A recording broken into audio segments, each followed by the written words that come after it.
Muito boa noite a todos, graça e paz do Senhor Jesus. Vamos à nossa meditação nesta noite no livro de 1 Reis, capítulo 18, versículo 17 e 18. E sucedeu que, vendo Acabe a Elias, disse-lhe Acabe: És tu o perturbador de Israel? Então disse ele: Eu não tenho perturbado a Israel, mas tu e a casa de teu pai, pois deixaste os mandamentos do Senhor e seguiste os Baalins. Agora, pois, envia-me, ajunta a mim todo Israel no Monte Carmelo, como também os 450 profetas de Baal e os 400 profetas de Azerá, que comem da mesa de Jezabel. Então enviou Acabe os mensageiros a todos os filhos de Israel e ajuntou os profetas no Monte Carmelo. Então disse Elias a todo o povo: Até quando cocheareis em dois pensamentos? Se o Senhor é Deus, segui-o, e se Baal, segui-o. Porém, o povo não lhe respondeu nada. Queridos, o profeta Elias estava diante de um embate, diante de um confronto que estava sendo preparado para afrontar o Deus de Israel. O rei Acabe, como muitos sabem, um rei pagão e mandado pela mulher, destruía todos os profetas. E ele então estava agora afrontando o Deus de Israel, dizendo que não havia Deus, que não havia profeta em Israel. Ele foi ao encontro do rei. O rei afrontou Elias. O rei então o chamou para um confronto. Você por acaso é o perturbador de Israel? E Elias então disse: Eu não tenho perturbado Israel, mas tu e a casa de teu pai, porque deixaste os mandamentos do Senhor, seguiste aos Baalins. Agora, pois, manda juntar a mim todo Israel no Monte Carmelo, como também os 450 profetas de Baal e os 400 profetas de Azerá, que comem na mesa de Jezabel. Ou seja, ele estava mostrando que aqueles falsos profetas, 850 profetas, eles tinham livre acesso ao palácio real. O rei confiava neles, a sua mulher confiava neles, a rainha Jezabel, e eles faziam de tudo para deturpar a imagem do Deus de Israel e a ligação que Deus tinha com o povo de Israel. Acabe então convocou todo o povo de Israel e os reuniu no Monte Carmelo, acreditando que aqueles 850 profetas iriam destronar o rei de Israel e iriam deturpar aquela imagem que Elias tinha de ser o grande profeta, o profeta de fogo, o homem reconhecido mundialmente naquela época como o profeta de Deus. Elias então chamou o povo e chamou-lhes a atenção, dizendo: Até quando vocês vão ficar duvidosos, cocheando entre dois pensamentos? Até quando vocês vão ficar fazendo disputas para saber se o Senhor é Deus ou se Baal é? Então ele disse: Hoje, se o Senhor é Deus, vocês vão segui-lo. Se Baal é Deus, vocês vão segui-lo. Elias então observou que ali no Monte Carmelo havia um altar preparado para a adoração. Ele permitiu então que os profetas falsos, profetas de Baal e profetas da deusa Azerá, fizessem a sua adoração. e eles clamavam a Baal, eles insistiam com Baal, eles pediam a Baal que lhes respondesse. O desafio era que o Deus que respondesse com fogo seria então declarado o Deus Todo-Poderoso. E ele havia dito, se o Senhor é Deus, vocês vão segui-lo. Se Baal provar que é Deus, vocês vão segui-lo. Muitos falam sobre esta passagem de Elias no Monte Carmelo como uma alusão ao que devemos fazer diante de Deus quando nos aproximamos dele em oração.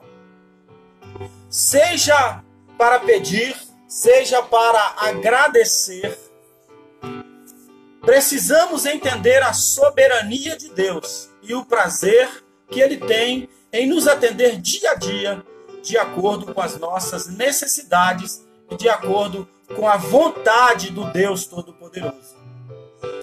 Deus está sempre pronto a ouvir a sua oração, mas o que implica também saber é se aquilo que você está buscando de Deus está dentro do propósito de Deus. Se aquilo que você está clamando ao Senhor é aquilo que Deus tem preparado para você. A Bíblia diz que Deus não ouve a pecadores, mas Ele ama os pecadores. A mesma palavra nos afirma que somos todos pecadores, pois não há nenhum justo sequer, ninguém que faça o bem. Fazer o bem é a atitude de servos fiéis, que buscam a justiça e a santidade, pois a Bíblia afirma que quem sabe fazer o bem e não faz, comete pecado. Portanto, entendemos que o nosso altar, o templo do Espírito Santo, o nosso corpo, pois o apóstolo Paulo escrevendo disse que nós somos o corpo de Cristo e os seus membros em particular. E em outra palavra ele afirma que nós somos morada, templo do Espírito Santo de Deus. Este corpo, este altar, então precisa estar purificado, preparado, transformado, modificado para que Deus tenha a preeminência em nossas vidas. Elias observou que logo após os falsos profetas orarem e clamarem a Baal, sem resposta nenhuma, desesperados, se retalhavam e faziam de tudo para tentar provar o poderio de Baal, ele não se manifestou. E Elias zombava deles, mostrando a eles que eles tinham que clamar mais, gritar mais em alta voz, talvez eles estivessem dormindo. Elias chegou a zombar dos profetas de Baal. Depois, Elias observou que o altar estava destruído. Tamanha foi a algazarra que eles fizeram, a bagunça que eles fizeram, na verdade, para tentar mostrar o poder de Baal, coisa que não aconteceu. Elias então convoca o povo a consertar o altar. E é neste ponto que queremos dar uma pausa para observar. É neste ponto que estamos falando e por isso abrimos um parêntese para lembrar sobre o altar que fora desconcertado por causa da adoração a deuses estranhos. Quantas vezes nós somos levados a viver coisas que não gostaríamos de viver, a fazer coisas que não gostaríamos de fazer, e neste ponto, então, desconcertamos o nosso altar. Nós tiramos a parte da busca fiel de uma santidade, da justiça de Deus e do amor de Deus para as nossas vidas. E esse altar, então, agora contaminado pelo pecado, fica desconcertado. Quando fomos comparados com o altar também foi feito para uma adoração perfeita a Deus. E quando foi criado o altar da adoração, da oferta, do holocausto, lá no santuário, Deus disse para todos os seus, através dos sacerdotes que cuidariam ali do altar, que o fogo arderia continuamente sobre o altar e não poderia se apagar. Quando colocamos então as nossas vidas como um altar de Deus, como um altar de adoração, oferecemos a Ele o nosso coração como morada dEle, para tirar todas as coisas que são pecaminosas, que confrontam com a vida cristã, com a vida com Deus, com a vida espiritual. Mesmo estando nós em uma carcaça humana, como pecadores que somos por natureza, porque a nossa natureza é pecaminosa, e recebemos agora uma nova natureza, que é a regeneração através do poder do Espírito Santo, quando fomos lavados pelo poder do sangue de Jesus e pela sua palavra. Agora nos tornamos então novas criaturas. E o nosso altar precisa estar pronto, preparado, consertado, assim como Elias fez naquele dia. Elias então invocou o nome do Senhor. Aqueles que conhecem a história se lembram que ele clamou a Deus, pedindo: Deus, como teu servo, eu te peço que manifeste agora, mostrando que existe Deus em Israel. E Deus então mandou fogo dos céus, que queimou o holocausto, queimou a lenha, lambeu toda a água que estava em volta do altar. Para que isso aconteça na nossa vida, para que haja o fervor do Espírito Santo, para que haja uma manifestação do Espírito Santo de Deus em nós, é preciso que o nosso altar esteja consertado. Consertar o nosso altar é fazer de tudo para vivermos livres do pecado. Não somos mais escravos do pecado, não precisamos mais viver no pecado. E a Bíblia diz que até o ato de fazer o bem, se nós não fizermos, nós cometemos pecado. Fazer o bem é agir como um ser moral, racional, que procura sempre o melhor para si e para o seu próximo. É atender a necessidade do seu semelhante como se fosse exatamente a sua necessidade. É você se colocando no lugar do seu próximo. Aquele que está enfrentando um problema, uma dificuldade, uma luta, uma necessidade ou até mesmo uma enfermidade. Quanto ao altar, só poderá estar continuamente inflamado pela chama do Espírito Santo e livre de todo embaraço enquanto mantivermos uma busca constante de santidade dentro do propósito de Deus, nosso Senhor. Quando Elias então se posicionou para clamar a Deus no confronto que ele fazia entre os 450 profetas de Baal e 400 profetas de Azerá, ele ordenou que fosse restaurado, que fosse reconstituído o altar, colocando em ordem as 12 pedras que eram necessárias para se apresentar um sacrifício agradável a Deus. Então ele vira-se para Deus, pedindo a sua manifestação, pedindo que ele mostrasse que existe Deus em Israel e que ele era o seu servo e que ele estaria atento às suas orações. O fogo desceu do céu, queimou o holocausto, queimou a lenha, lambeu a água. E tudo isso, amados, porque o altar estava em perfeita harmonia, conforme o Senhor havia pedido que fosse feito. Quando a sua vida, quando a minha vida estiver plenamente em ordem, livre de todo o embaraço, de todo o pecado, e com prazer buscarmos servir e adorar ao grande, soberano e sublime Deus, então ele vai agir de modo sobrenatural sobre a minha vida, sobre a sua vida e trazer de volta tudo aquilo que nós necessitamos. Assim irá restaurar tudo que há em volta e tudo aquilo que nós precisamos, tudo aquilo que nós buscamos. E nós estaremos também restaurando a nossa vida com Deus e Ele restaurando a nossa vida com tudo aquilo que perdemos ou que por um período estava longe do nosso alcance. Portanto, meu querido, a palavra do Senhor para nós nesta noite é: busque ao Senhor. Exalte o santo, bendito e poderoso nome do Senhor através da sua vida. Seja exemplo. Busque apresentar a sua vida como uma vida de santidade. Uma vida de alguém que busque a Deus. Uma vida de alguém que seja identificado pelas outras pessoas, pelos seus parentes, por aqueles que moram na sua casa, como uma pessoa que busca a Deus.